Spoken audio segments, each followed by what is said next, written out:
এখন কোনো লোডশেডিং কোথাও নাই। যদি কোথাও বিদ্যুৎ না থাকে তাহলে লাইনের ফল্টের জন্য বিদ্যুৎ থাকে না, কিন্তু আমাদের যে জেনারেশন আছে সেই জেনারেশন দিয়ে আমরা লোডশেডিং মুক্ত রাখতে পারছি না। আগামীতে যে গরম পড়বে, গরম পড়ছে, মানে আমি একটা কথা বললাম এখান থেকে, তো load shedding, please listen to me, okay? গ্রামে লোডশেডিং নাই।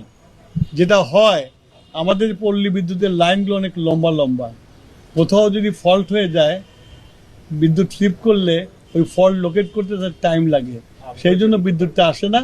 আবার লাইন ঠিক হয়ে গেলে বিদ্যুৎ চলে আসে। কিন্তু সামনে গরম পড়লে লোডশেডিং হবে কি হবে না?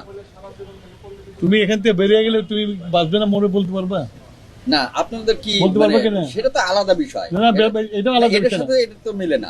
Please listen to me. আমি আগে একটা কথা বলছি, মেশিন, যন্ত্র যদি হঠাৎ করে খারাপ হয়ে যায়, তাহলে তো আমার সিস্টেম থেকে কিছুটা পাওয়ার তো চলে যাবে, তখন তো আমাকে লোডশেডিং দিতে হবে। কিন্তু মানে তেলের সংকটের কারণে লোডশেডিং হবে এরকম কি? তেলের সংকটের কারণে কোনোদিন লোডশেডিং হয় নাই। আমার যেটুকু লোডশেডিং হয়েছিল তখন যন্ত্রের জন্য হয়েছিল, সেগুলো আবার ফেরত আসছে, এখন ঠিক আছে। তেলের কোনো সংকট কখনোই হয় নাই, এখনো হবে না, কখনোই হবে না, because I have got sufficient stock, এবং আমরা পারচেস করে যাচ্ছি। একটা পুরনো রোগ সারতে তো টাইম লাগে। আজকে ওইটা নিয়ে বৈঠক করেছি, এবং আমি বলতে পারি যে এটা থেকে নিস্তারের জন্য একটা পথ বের করতে।